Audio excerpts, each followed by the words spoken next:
came here to do. Yep, 'cause it goes on and on. Thank you. Thank you very much. You may be seated. Good afternoon. Oh, is it great to be with you? My goodness.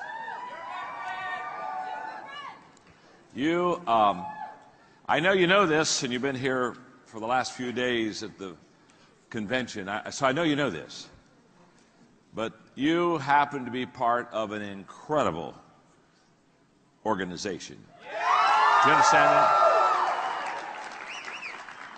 I have seen a lot of them, and I've taught and worked with a lot of them, and I can tell you, I have never seen an organization take off like you have taken off. I mean, you are on a rocket ride, aren't you, huh? And it's exciting to be with you and with Nick and Ryan and Blake and the team, and it's just great, and I'm delighted. I'm delighted to share with you this afternoon, and what a great group that we have here. Let me get acquainted with you, okay? My name is John. Nice to meet you. What's your name? Nice to meet you. Nice to meet you. Margaret and I have been married for 43 years. We have 2 children. We have 5 grandchildren. You are all way too young to know what grandchildren are. You are one, but you haven't had one yet.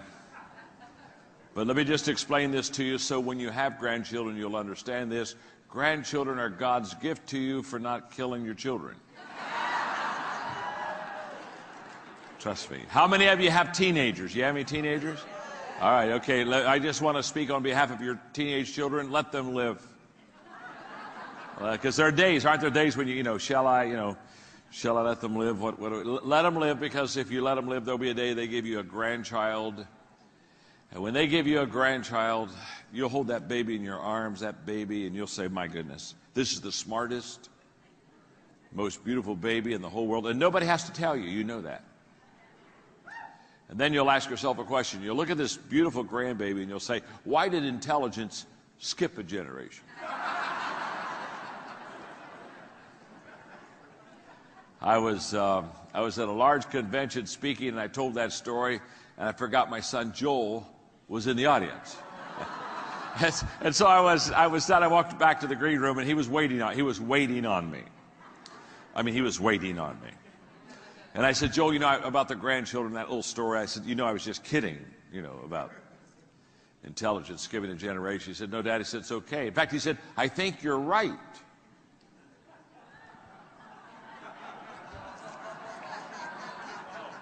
I said, you do? He said, yeah. I said, I think you're right. He said, in fact, just last week, Grandpa and I had that very same discussion.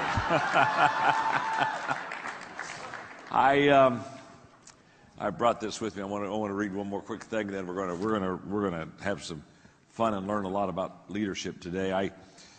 I turned 65 this year, and you're way too young again to understand this, but I got a long way to go. My dad just turned 91, and my mom just passed away 2 years ago. They were married for 66 years, and but anyway, so I'm going to explain life to you. I love this. I'm going to explain life because we all ask questions about life and how do we fit in and what's our purpose, etc. So on this card here, in fact, it's a very important card. It's laminated. When anything is important, I laminate it. Okay? And I'm going to read this to you, and this will explain life. In fact, look at your neighbor and say, you are about to understand life. Go ahead and tell them that right now. Tell them. All right. In fact, look right back at them and say, and it's about time. Okay. On the first day, God created the dog. God said, sit all day by the door of your house and bark at anybody that comes by. I'll give you a lifespan of 20 years. The dog said, that's too long to be barking. Give me 10 years, I'll give you back the other 10, and God agreed. On the second day, God created a monkey. God said, entertain people, do monkey tricks, make them laugh. I'll give you a 20-year lifespan. The monkey said, how boring. Monkey tricks for 20 years? I don't think so. The dog gave you back 10 years, so that's what I'll do too, okay? And God agreed. On the third day, God created the cow. God said, you must go out in the field with the farmer all day long, suffer under the sun, have calves, give milk to support the farmer. I'm going to give you a lifespan of 60 years. The cow said, that's kind of a tough life. You want me to live for 60 years? Let me have 20. I'll give you back the other 40. God agreed. On the fourth day, God created man. God said, eat, sleep, play, marry, enjoy your life. I'll give you 20 years. Man said, what? Only 20 years? I'll tell you what. I'll take the 10 years that the dog gave you back, and the 10 years that the monkey gave you back, and the 40 years that the cow gave you back. That makes 80 years. Okay, God said, you've got a deal. So that is why the first 20 years of our lives, we eat, sleep, play, enjoy ourselves. For the next 40 years, we slave in the sun to support our family. For the next 10 years, we do monkey tricks to entertain the grandchildren. And for the last 10 years, we sit on the front porch and we bark at everybody that goes by.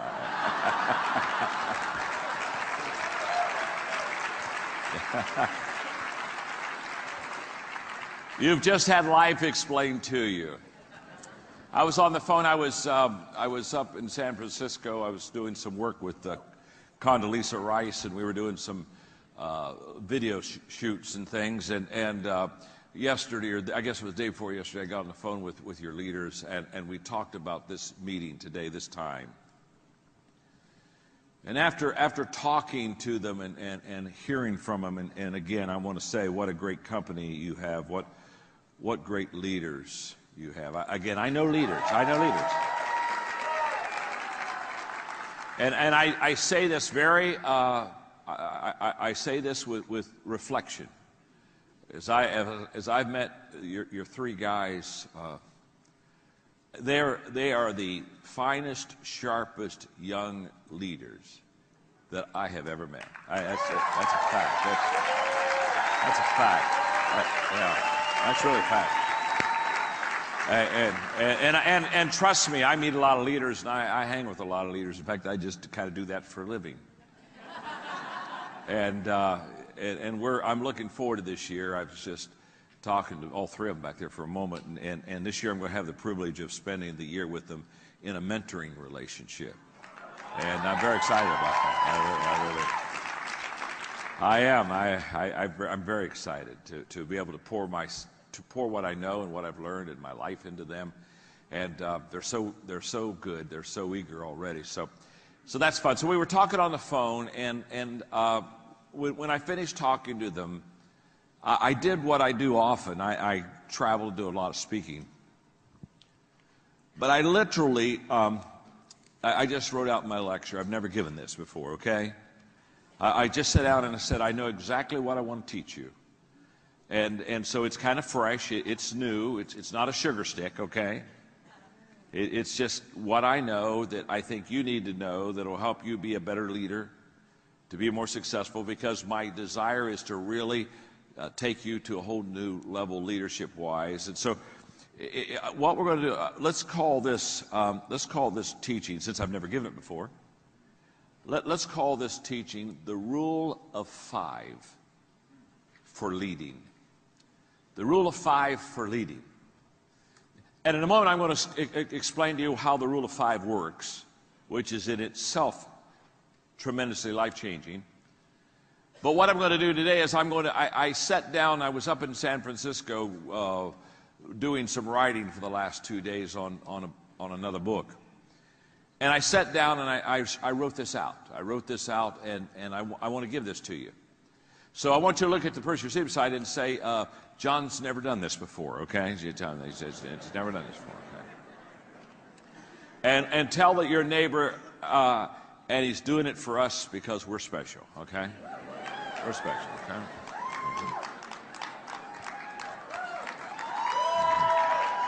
Okay. Because again, if I'm going to have a relationship with this organization, your leaders, and you, I want to come fresh. I want to come with teaching that really is where you're living and where you're going. And I know that you are the leaders of this organization, that as you go, the organization, the company goes. I know that. So let me talk to you a little bit about leadership. I wrote a book about 13 years ago called The 21 Irrefutable Laws of Leadership, okay? How many of you have that book? Would you raise your hand? Okay, good. Yeah. In fact, let me do it one more time, and this time raise both hands so it'll look like twice as many. That's the best-selling leadership book ever written. It's sold millions of copies. It's sold over 1 million copies in China alone, where I go twice a year to teach and lecture. And the 21 Irrefutable Laws of Leadership, if you don't have it, you want to get it. Because that's absolutely the foundation for understanding leadership and how to lead and what you need to know to be a better leader. And for the teaching today, I'm going to take the first law, the law of the lid, L-I-D, and I'm going to teach the law of the lid for not long, 3 to 5 minutes. And then I'm going to teach the rule of 5, and then I'm going to share with you 5 things that you need to do in the rule of 5 to lift your leadership lid to get and be a better leader. So let me just teach you the law of the lid. The law of the lid just simply says that your ability to lead will determine how well you succeed. In other words, the better you lead, the more you'll succeed. The better leader you are, the larger organization you can develop. The better leader you are, the larger your following, the greater your influence will be. The law of the lid is an amazing law, and it basically says that as you learn to lead, you will grow and be more successful. And the better that you lead, the more successful you will become. Now, for teaching purposes on the law of the lid, I want you to look up at me, and let me just give you a visual so that we can kind of make sure we got this, okay? If let's say, for example, if this is my leadership lid, this is how well John Maxwell leads, okay? This is my lid. I don't go any higher than this lid. This is my leadership lid. This is how well I lead. And let's just say I'm an average leader, so it's a 5. I'm a 5. From a 1 to a 10, I'm a 5 leader. If that's the case, if this is my leadership lid, this is how well I lead, what the law of the lid teaches is that my business, your business, what you do with Vasalis right now, your business will come under your leadership lid, but it will never get any better or go any higher or grow any farther than what your ability to lead is. So that your leadership lid literally determines the level of your success. So if I'm a 4 as a leader, what that means is that my business will be a 4. Or if I'm a 5 as a leader, my business will be a 4. Does that make sense? Now, even in a great organization like this, my leadership lid will determine the level of my success. Now, when I began to understand the leadership lid, and I began to teach the leadership lid, all of a sudden everything began to change. Because you see, it was in 1974 that I came to the conclusion, after studying successful people for 5 years, from 69 to 74, after really looking and watching successful people, I came to the conclusion that everything rises and falls on leadership. And when I say everything rises and falls on leadership, you say, John, what do you mean everything rises and falls on leadership? What I mean is everything rises and falls on leadership. Now, what part of that don't you get? I didn't say some things. I didn't say most things. I didn't say 99% of the things. I said everything rises and falls on leadership. In fact, I know it. I believed it in 1974. I started studying leadership. I started teaching leadership. I started leading a long time ago. But now in 2013, I'm more convinced than ever that everything rises and falls on leadership. And one of the reasons I am is because I've developed the largest leadership training company in the world. We're in 174 countries. We've trained 6 million leaders. In fact, we are now training 1 million leaders every 10 months. And we're 2 years away from training 1 million leaders every 6 months. And by 2020, we'll train 1 million new leaders every month around the world. And so when the United Nations asked me to do the opening assembly to all the ambassadors, they said, come in and talk about leadership. The reason they asked me to do that is because we teach leadership, and in 2 years we'll be in every country of the world teaching leadership. And I understand leadership. I know how to train leaders. I know how to teach leaders. I understand leadership. It's been my life. It's been my life for a long, long time. And in 74, I was convinced everything rises and falls on leadership. And can I tell you, 2013, I know, without any question, everything rises and falls on leadership. So, how well I lead will determine how well I succeed. So, this is huge. I've got to become a better leader. And the question people ask me all the time is, can I become a better leader? They'll ask me a question like, John, are leaders born? When they ask me, are leaders born, I always give them the same answer. Of course they are.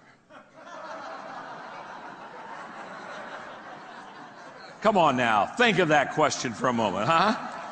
I've never met an unborn leader. Huh?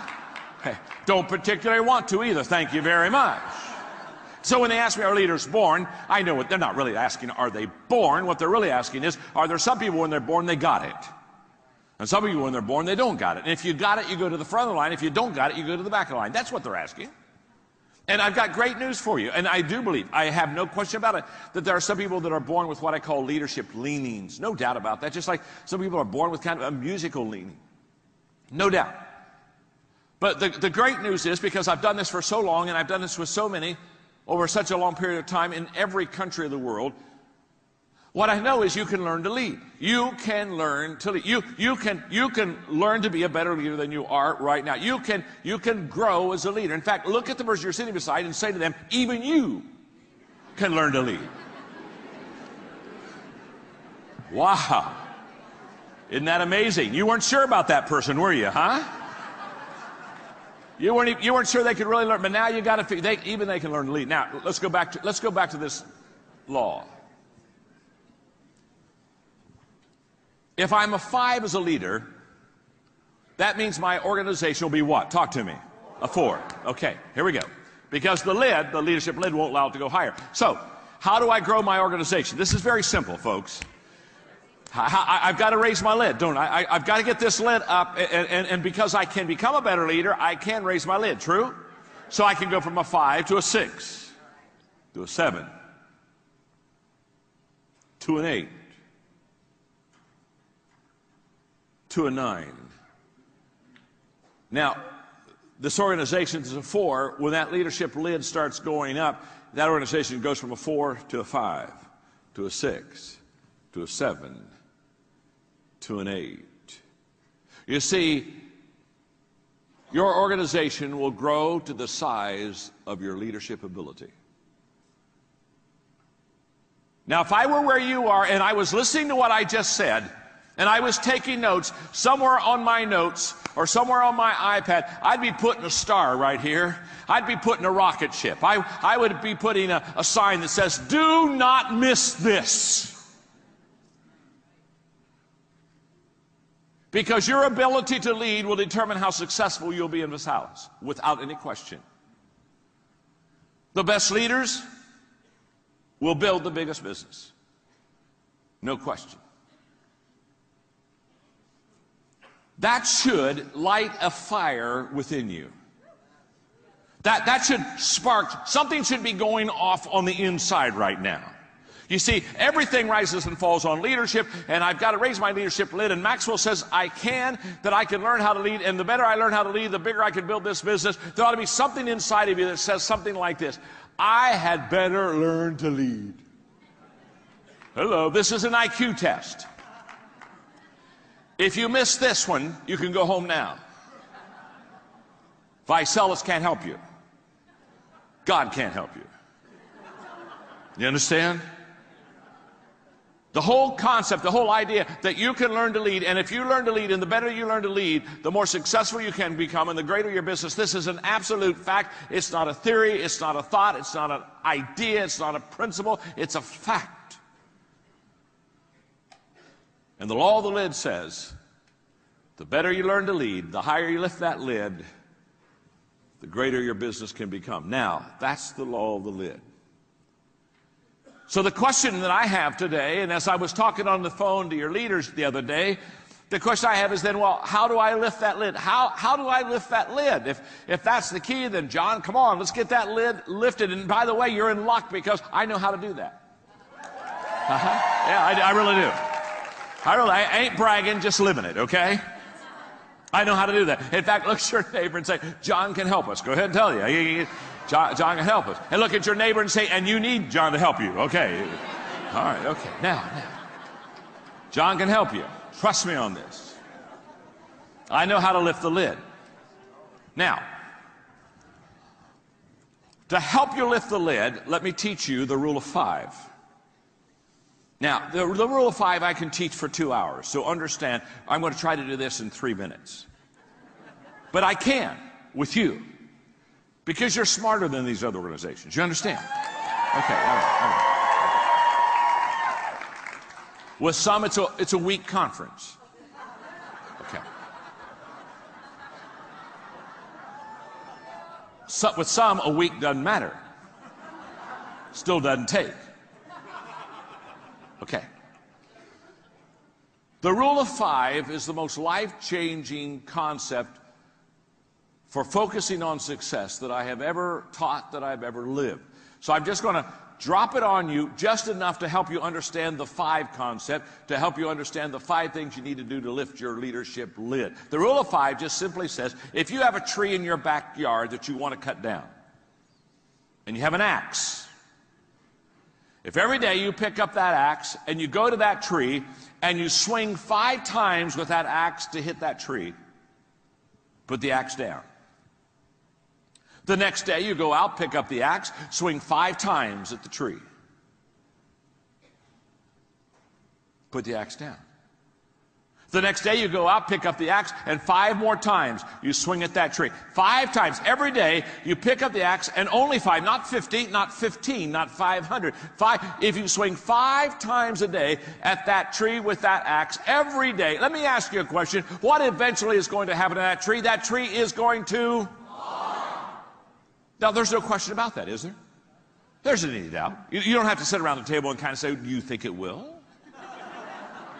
Let's hold hands and sing Kumbaya and hope.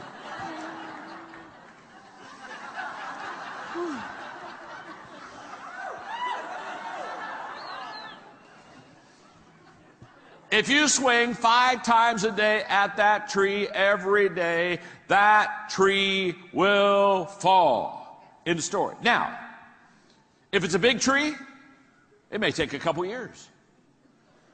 If it's a little tree in your backyard, I don't know, maybe in a month you could knock that baby down. I don't see. Now, the size of the tree will determine how long it takes for it to fall.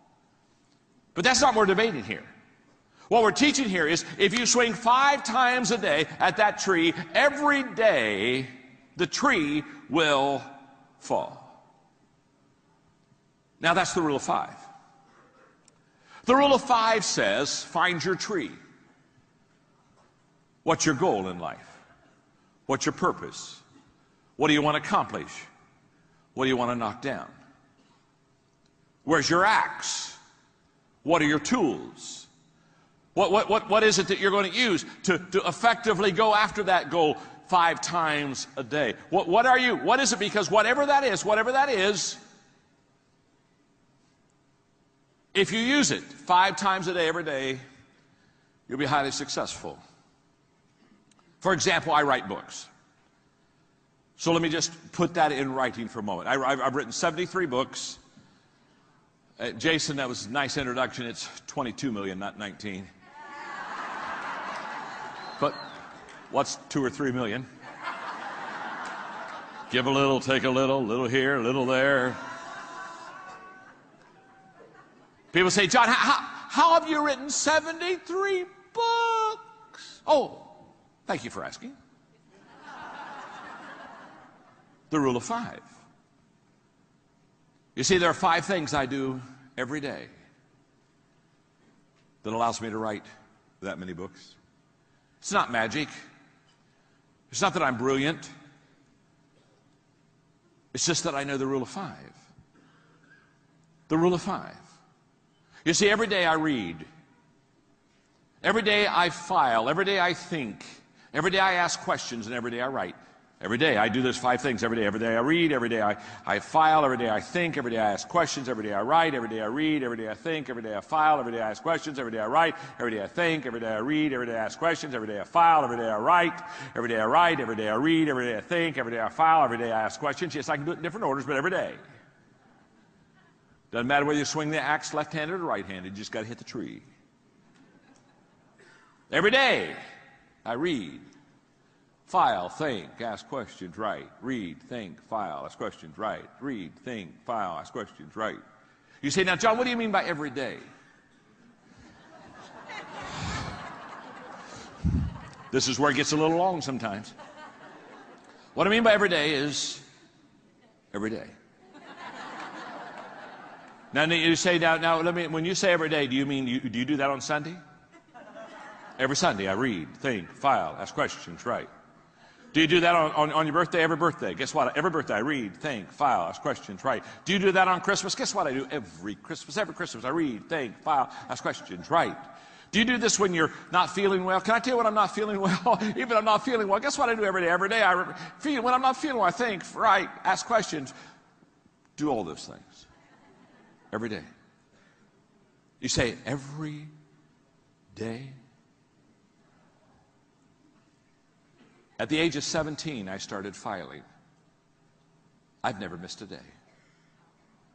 I don't have 100 quotes. I don't have 1,000 quotes. I have tens of thousands of quotes. I don't have 100 stories. I don't have 1,000 stories. I have 10,000 stories. Where did you get all those stories? Where did you get all those quotes? Well, let me tell you something. Guess what I do every day? See, we overestimate what we can do in a day, and we underestimate what we can do in several days.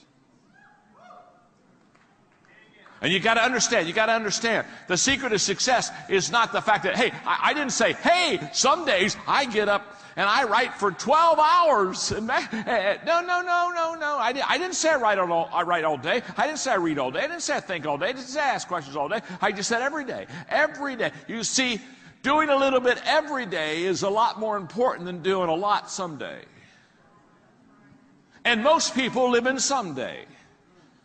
Well, I'll tell you what, I think I'll get to that. You know what, I think I'll try that. You know what, I believe I got. Now, here's the key. You got to figure out what the 5 are. It took me 7 years to find my 5 for writing. You say, man, John, you're slow. I am. It won't take you 7 years. But it'll take you a long period of time. I could get the first 2 quickly, but the 3rd, the 4th, the 5th, it took me 4 years to get the last one. Now, forget writing, because this isn't about writing a book. This is about leading. And what I'm going to do is I sat up in my hotel in San Francisco, and I wrote out what I think is the rule of 5 for leading. And I'm going to give it to you. And I've never given it to anybody else. You're the first ones to get it. So look at your neighbor and say, we're the first ones. Go ahead and tell him. We're the first ones. We're the first ones. Okay. You got it? We're the first ones. Okay. Hey, and since you're the first ones, don't blow it. You understand? Okay, I'm going to give you, if you can do these 5 things, the rule of 5 for leading, you will lift your leadership lid. How many of you want to lift your leadership lid? Okay, these 5 things, I'm going to give them to you. And by the way, they're all simple. They're all simple. You can do all 5. You can do all 5. They're simple. Think about my rules for writing. Every day I read. You can read, can't you? Every day I think. Every day I file. Every day, no. See, the things that will bring you success are not complicated. They're simple. I'm a communicator, not an educator. Now, I have an education. I got 3 degrees, but I'm not an educator. An educator takes something simple and makes it complicated. Yeah, my father was a university president for 17 years. I know university stuff really well. An educator, they just take something simple and make it complicated. If you're not confused, they're not happy. A communicator takes something complicated and makes it simple. I'm a communicator. My name's John. I'm your friend. I'm a communicator. And I know how to communicate. I know how to put the cookies on the lower shelf. Yeah, sure. Might as well have some. I've been having some. I know how to put the cookies on the, and what I'm going to share with you about leading, you can do this, but you can't do this in a day, and you can't do this in a week, and you can't even do this in a month. You can't do this in a year. This is a lifetime of living this rule of 5. Are you with me? Yes. It's a lifetime. So there's no quick fixes here. There's no magic. But you can do this. Okay. Let me give you the first one. The first of the rule of 5 for lifting your leadership lid is lead yourself. Lead yourself. Now you say, John, when you say lead myself, what do you mean? What I mean is lead yourself.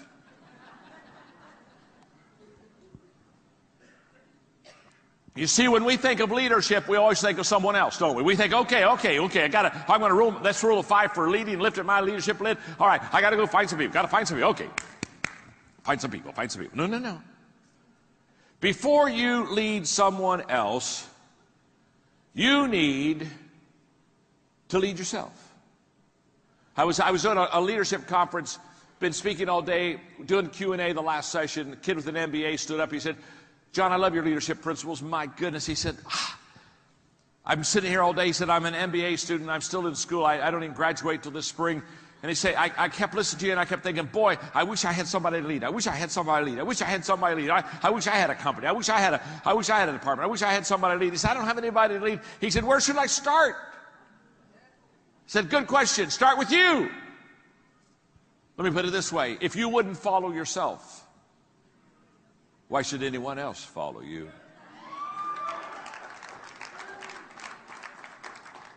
So what do I mean? I'm talking about leading by example. I'm talking about having the leadership qualities within you that you want to teach someone else. Having the leadership values within you that you want to impart to someone else. I'm talking about visually leading people. Because leadership is visual. It's a visual responsibility, and it's a visual act. Nobody has ever said to you, I am following a great leader, I just have never found him or known him. No, you're taking drugs. Every person that you've ever followed, you saw. Every person that you ever said, I want to follow, that person has had an influence on you. And listen to me very carefully, because the most important motivational principle in leadership life is this: people do what people see. So when they follow you as a leader, it's not what you say to them that makes you effective, it's what they see in you. Let's go to the 21 laws of leadership for just a moment. The 21 laws of leadership. The law of magnetism. The law of magnetism simply says, we attract who we are, not who we want. Oh my. That is so good. No wonder that book has done so well. It'll change your life.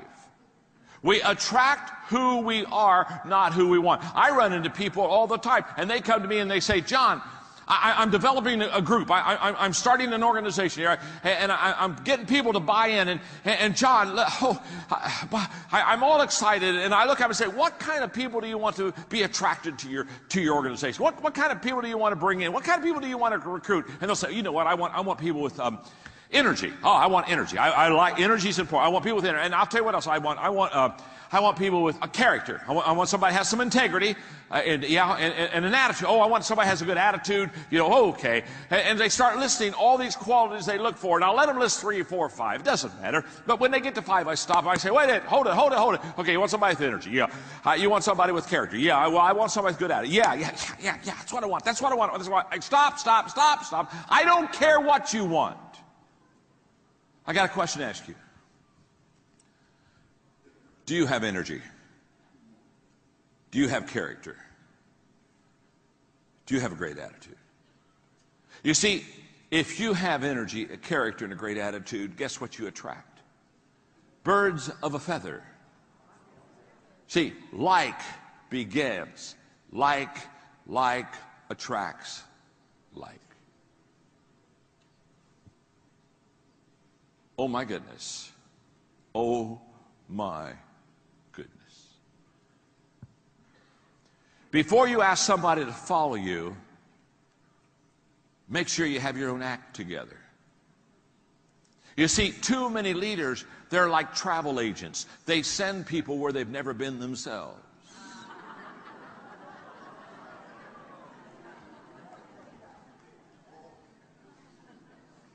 My name's John. And I'm your friend. Yeah, they're travel agents. They've never been there themselves, but they're always sending other people there. They've never experienced it. They've never lived it. They've never fleshed it out. They're not living it. They get up and they think, I'll just cast a vision. I'll just cast a vision. Boy, I'll just say, all right, here's the great way. People don't want to follow your finger. They want to follow you. Quit pointing. Quit talking. Talk's cheap.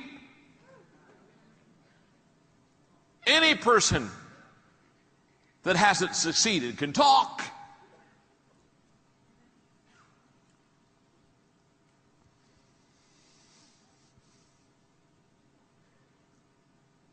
We teach what we know, but we reproduce what we are.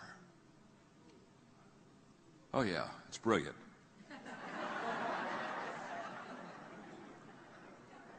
When you've done this for 40 plus years, it's brilliant. It's not that I'm brilliant, it's just that I've done it so long. After a while, I catch on. We teach what we know, but we reproduce what we are. So if you're wanting to raise up some great leaders in your group, guess what? The first thing you need to do is be a great leader.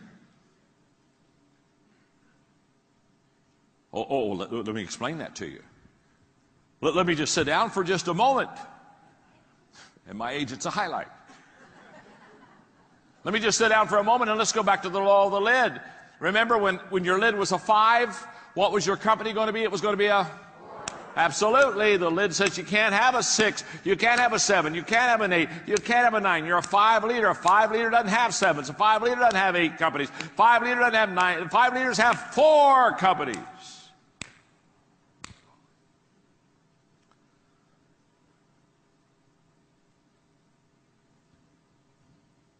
What kind of a person will you attract? If you're a 5 leader, you don't attract 6s, 7s, 8s, 9s, 10s. Can I tell you something? 8s don't want to follow 5s. 8s go meet a 5 and they say, whoops, Mr. Magoo.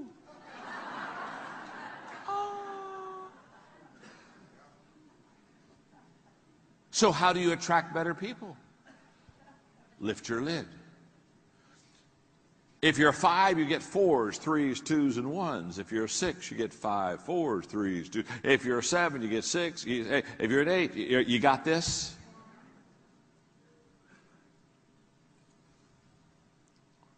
Stanford research says, just came from there.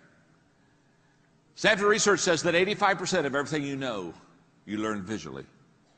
85%. The reason I say that the first rule of 5 in leadership is leading yourself is because visual example is the most powerful leadership tool. Axe to cut down your tree. Trust me with that. James Allen said, people are anxious to improve their circumstances, but they're not anxious to improve themselves. And they therefore remain bound.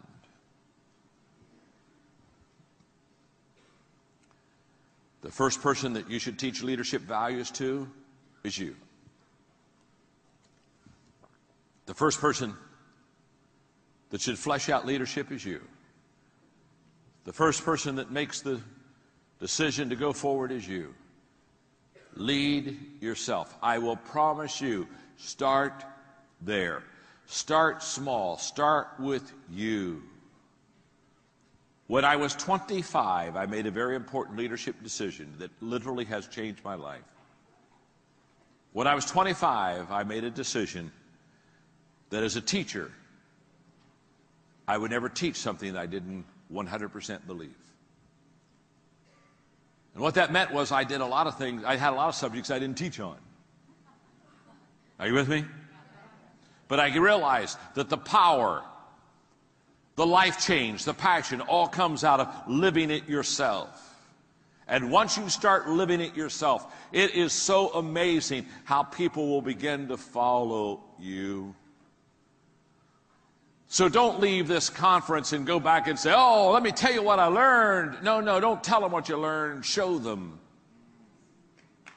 what you learned.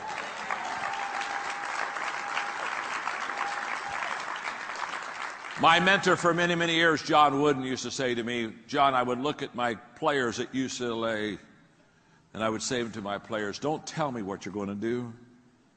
Show me what you're going to do.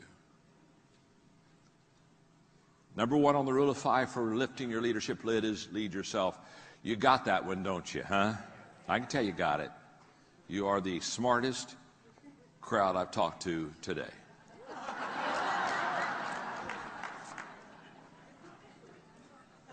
Are you ready for the second rule of 5?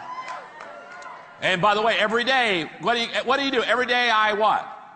Lead myself. You got it. Every day I lead myself. Number 2, the second of the 5 is every day add value to people.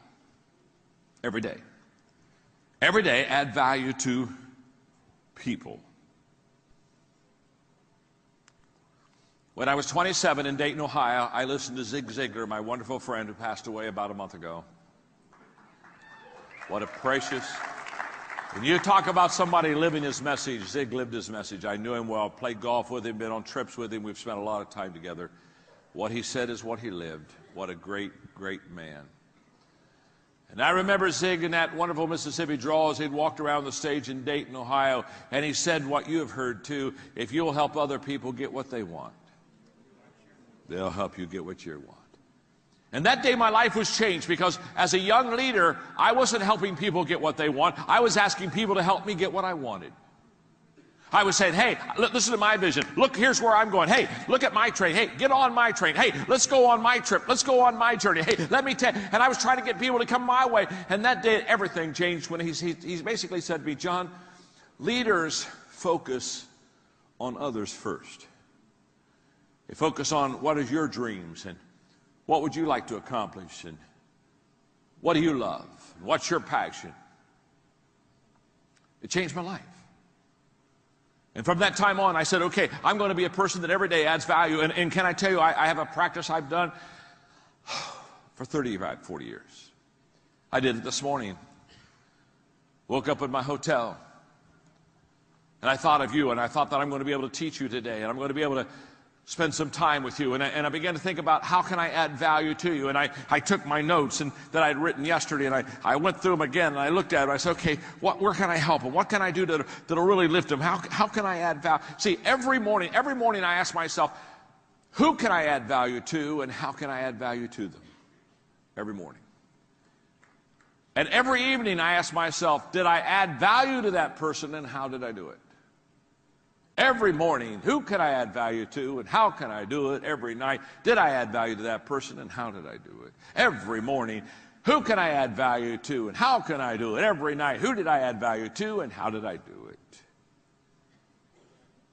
It's amazing because I teach leadership is influence, and people come to me all the time. They say, okay, John, how do I increase my influence? Because the more people that you influence, the more people you're going to have in your business. No doubt about it. It's very simple. People that know how to add value to people continually increase value and influence with people. So because I'm so passionate about adding value to people on a daily basis, remember, every day, every day I lead myself. Every day I add value to people. Every day I take that axe, lead myself, add value to people. Because I'm so passionate about it. I sat down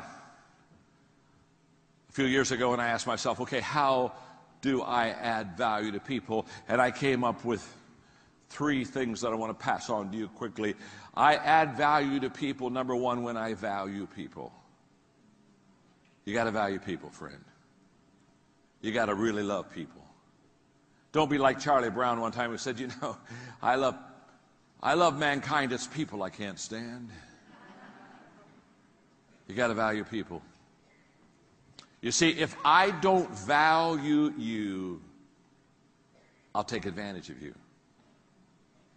Leaders who get in trouble because they stopped valuing the people that they lead. So I've got to value people. Number 2, I have to know and relate to what you value. I have to know and relate to what you value, and I can only do that by listening. I can only do that by instead of talking and casting vision, turning to you and finding out where you are and how you feel, listening. Oh my goodness, the great leaders, they listen, they learn, and then they lead. They listen, they learn, and they lead. They listen, they learn, and they lead. They listen, they learn, and they lead. They listen, they learn, and they lead.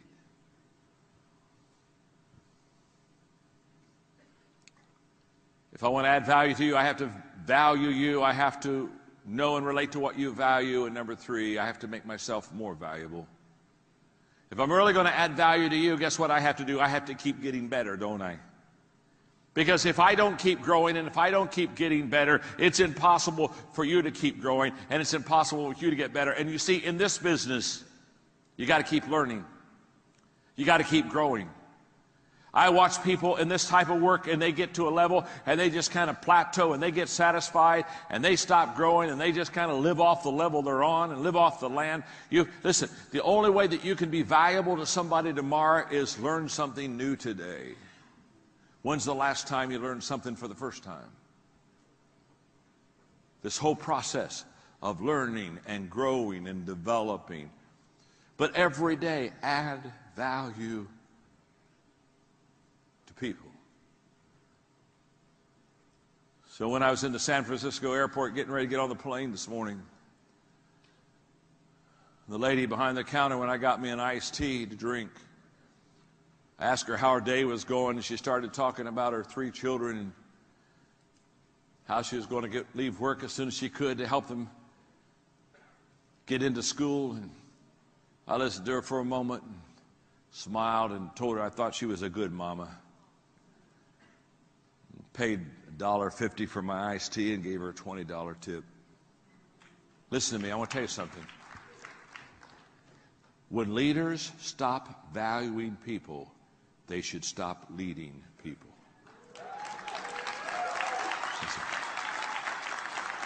This is not, hey, this business is a people business. It's a people business. And the caring and the loving and the valuing people is the core of longevity and success in leadership. I wish I had time to go on, but I've got to give you the other 3. Okay, the rule of 5 for lifting your lid. Every day I lead myself, right? Every day, what do I do? Secondly, add value to people. Number 3, every day I study leadership. Every day. And you say, now, John, when you say every day you study leadership, what do you mean by that? What I mean by that is every day. How we doing, gang? Every day I study leadership. You see, again, back in the 70s, I heard Earl Nightingale say these words: if you will take 1 hour a day, every day, for 5 years on a certain subject, and every day for 1 hour, we'll study that subject for 5 years. In 5 years, you'll become an expert on that subject. And that was in the middle 1970s, and I said, I think I'm going to do that. I think until 1980, I'm going to spend an hour every day just studying leadership. I'm going to read leadership books, and I'm going to get around leaders. I'm going to study leadership, and by 1980, I'll be a great leader. And I did that every day until 1980. And by 1980, I thought, oh my goodness, this works so good. I think I'll do it until 1985. And so every day I did an hour of studying leadership until 1985, and I thought, oh my gosh, I know so much more in 1985 than I knew in 1980. I think I'll wait and go on to 1990. And so then I went for every day till 1990. I thought, man, I'm writing leadership books, and they're buying those suckers, and life is good. I think I'll do this every day. 1980. What have I done? Can I tell you what I do every day?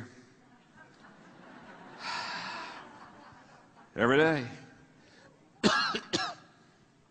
My staff, any book with the title of leadership in it, I get it. I every day read leadership. Oh my goodness, every day. And because I have so much reading to do, I took 3 speed reading courses. Oh yes. So when I interviewed Condoleezza Rice on the plane out, I read a book on Condoleezza Rice. I can read a book real fast, you understand. I took speed reading courses so I could read more.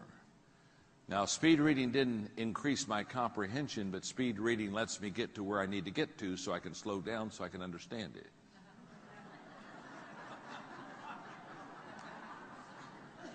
You see, 20% of a book has 80% of everything you need to know.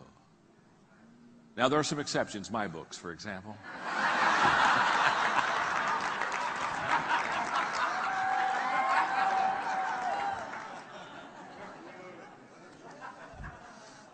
So when I say study leadership, what do I mean? Right, real quick, okay? I got to get this done for you. That means reading. That means resources.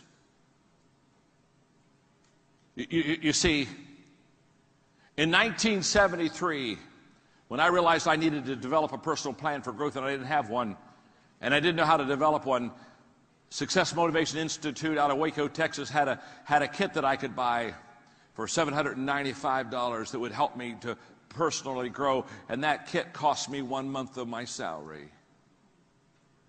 And I bought it. Well, it took me 6 months to buy it because I had to save up for it.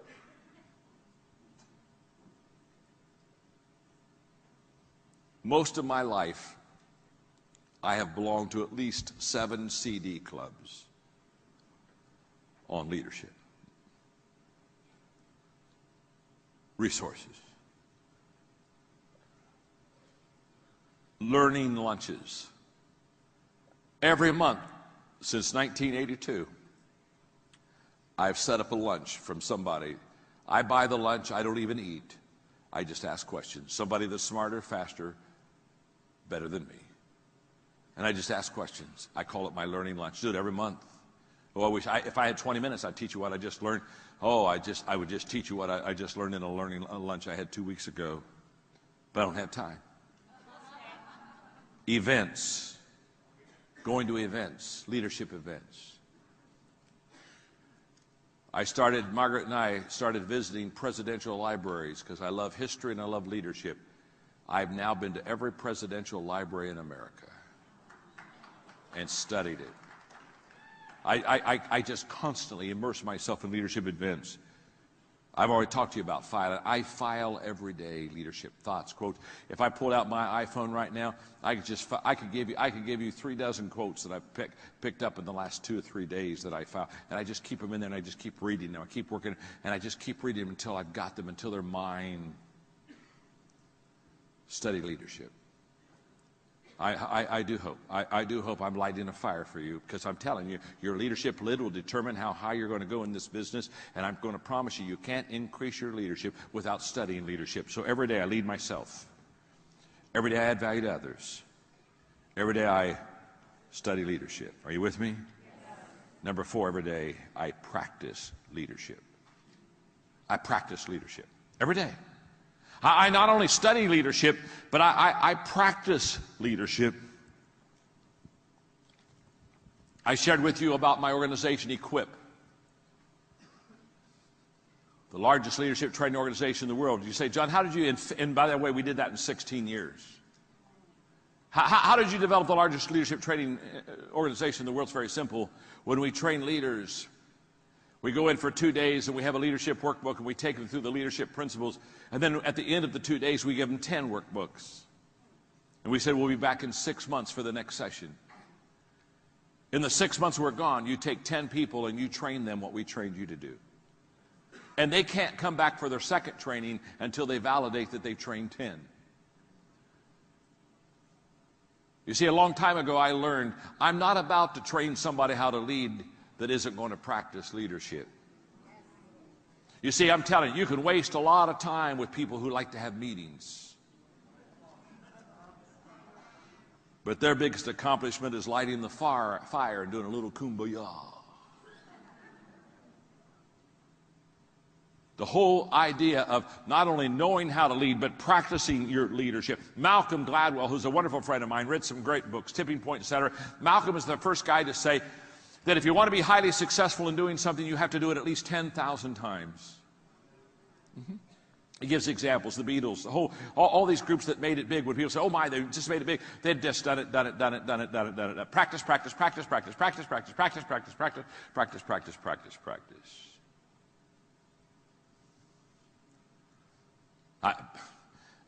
When Malcolm said that, I said, I wonder how many times I've spoken. So I went back and had my people do research, and I've spoken over 12,000 times.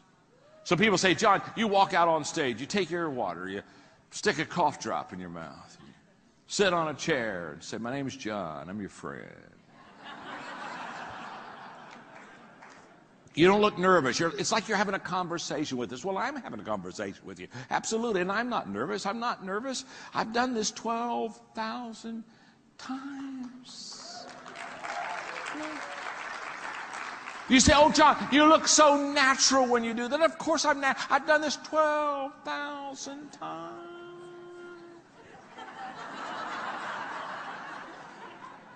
Oh, I wish you could have seen me in the beginning. I was nervous. I wasn't natural. Practice. Oh, yes. I was over at Jack Nicklaus's house one afternoon. We were doing some putting in his green in his backyard. And I said, Jack, I've watched you make all kind of pressure putts to win major championships. Did you feel the pressure? And he smiled and said, not really. How could you have such an important putt and not have the pressure? He said, well, you have to understand, when I had that 7-foot putt, had a little break to the right. He said, to be honest with you, I've done that putt about 10,000 times. And then he said, practice gives confidence. Thank you, Jack.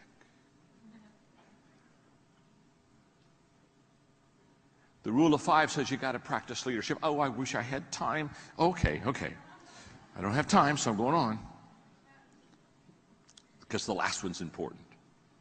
But before I give you the last one, we got to review the first 4, okay? Get your axe out, gang. Get your axe out. We got 4 things to do. You got your axe? Come on. We got a tree here, huh? We got a tree. Okay. Well, when I pick up that axe, my first swing, the first thing I do is, in my rule of 5, every day I pick up that axe, and the second thing I do every day absolutely, and I pick up that axe, and the third thing I do is every day and that's right, and I pick up that axe, and the fourth thing I do every day is, oh, you are so stinking good.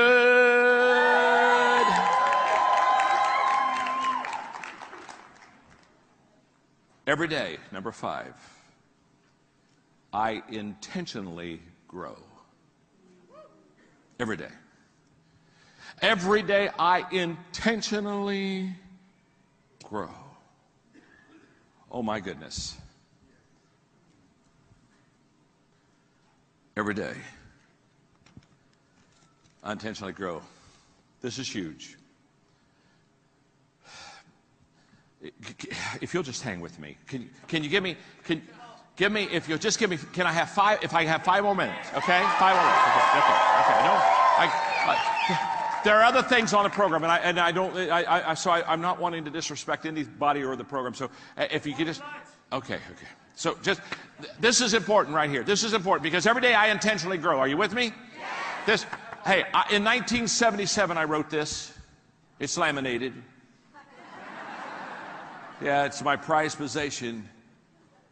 Because I wasn't in a growth environment. I wasn't lucky like you. I didn't belong to an organization named Visalis. I didn't belong to an organization that is an amazing organization that's breaking all kind of records. I didn't get to go on the rocket ride. I wasn't on a ride. I was on a donkey.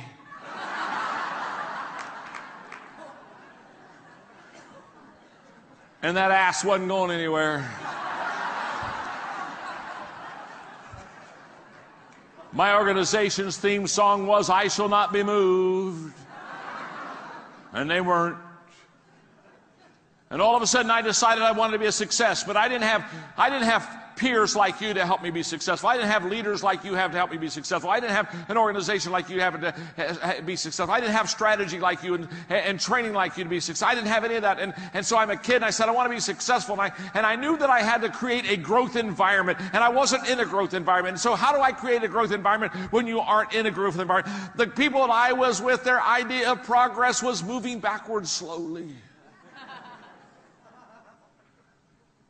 So I wrote this down in the late 70s. And it's still true today. Here's what I think a growth environment is.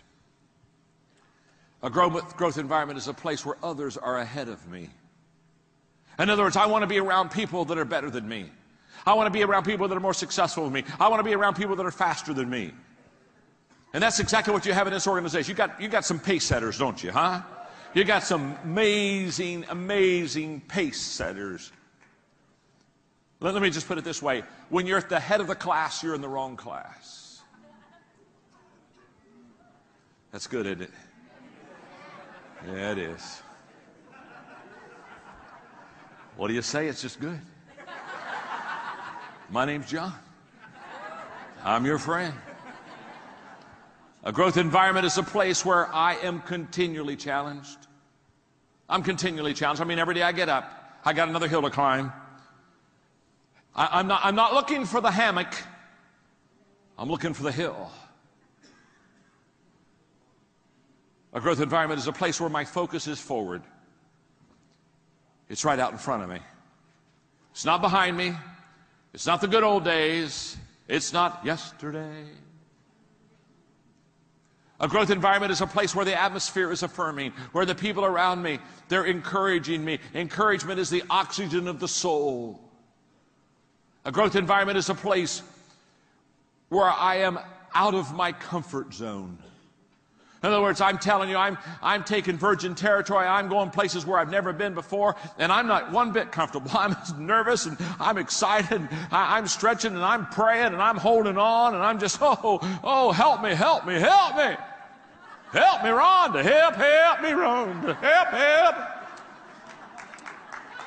I'm over my head. Are you with me? And can I tell you something? You want to be over your head. You want to be over your head. You don't want to be in the wading pool of life with ankle deep water.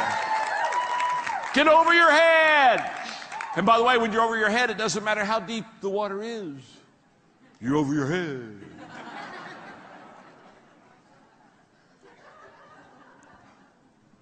A growth environment is a place where I wake up excited. Man, I know a lot of people, they don't even wake up. We're supposed to leave our footprints in the sands of time, but a lot of people, they're just leaving their butt prints. Yeah, they just got butt prints in the sands of time. They're not doing anything. You with me, huh? Hello, come on, talk to me. There are some people, they're already dead. They just haven't made it official yet. Yeah. A growth environment is a place where failure is not my enemy. It's not my enemy. Failure is my friend. Oh, yes. I write 3 books at a time. This one's not out yet, but I've written it. It comes out next year. I love the title. Sometimes you win, sometimes you learn.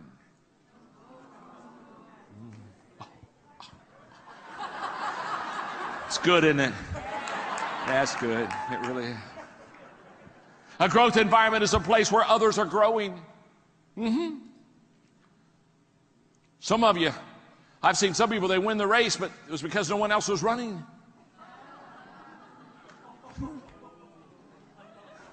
I won. Oh, where's everybody? Oh, I won. A growth environment is a place where people desire change. They want something different. They want something fresh. A growth environment is a place where growth is modeled, where growth is expected. Now, what am I saying? That fifth rule, that fifth, number 5, and that rule of 5 on learning to lead and lifting your lid is all about intentional growth. By the way, I'm starting to wrap this up. I wrote a book. Well, I wrote 73 to be fair. I got 3 books back here. I think I had the dream, Put Your Dream to the Test. Huge book, friend. 10 questions you got to ask yourself to see if your dream comes true. By the way, it's the same 10 questions you got to ask the people that you're leading to see if you can help them. Because if they can't answer yes to those questions, you can't help them with their dream. So you better know the 10 questions. And answer it yourself, and then go look at your other people and say, do they pass the test? Do they pass the test? Do they pass the test? I got another book out there called Beyond Talent, which basically says talent is wonderful, but if you don't make the right decisions in your life, you're still not going to be successful. How many of you know wasted, talented people?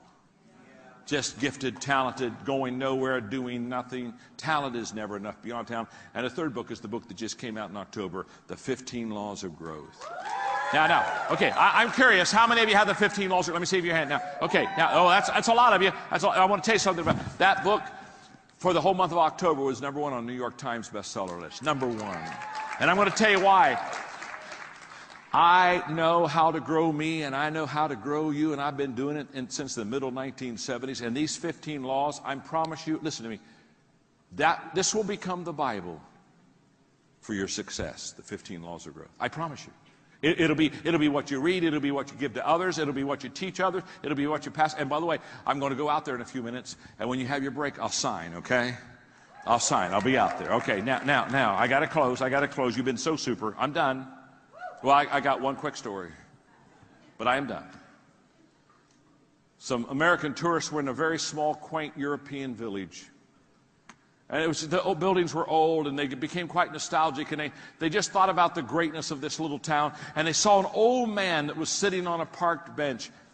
And they went up to him, and they said, do you live here? He said, I've lived here all of my life. They said, oh, good, we've got a question to ask you. We love this village.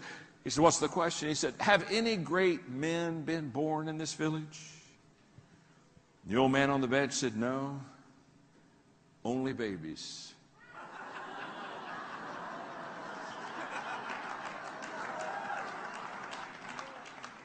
Greatness doesn't begin great. It begins as a baby. Greatness is based on the decisions you make. And if you'll take the rule of 5 for lifting your lid, can we say it together? 5 things to lift your leadership lid. Every day I. Every day I. Every day I. Every day I. Every day I.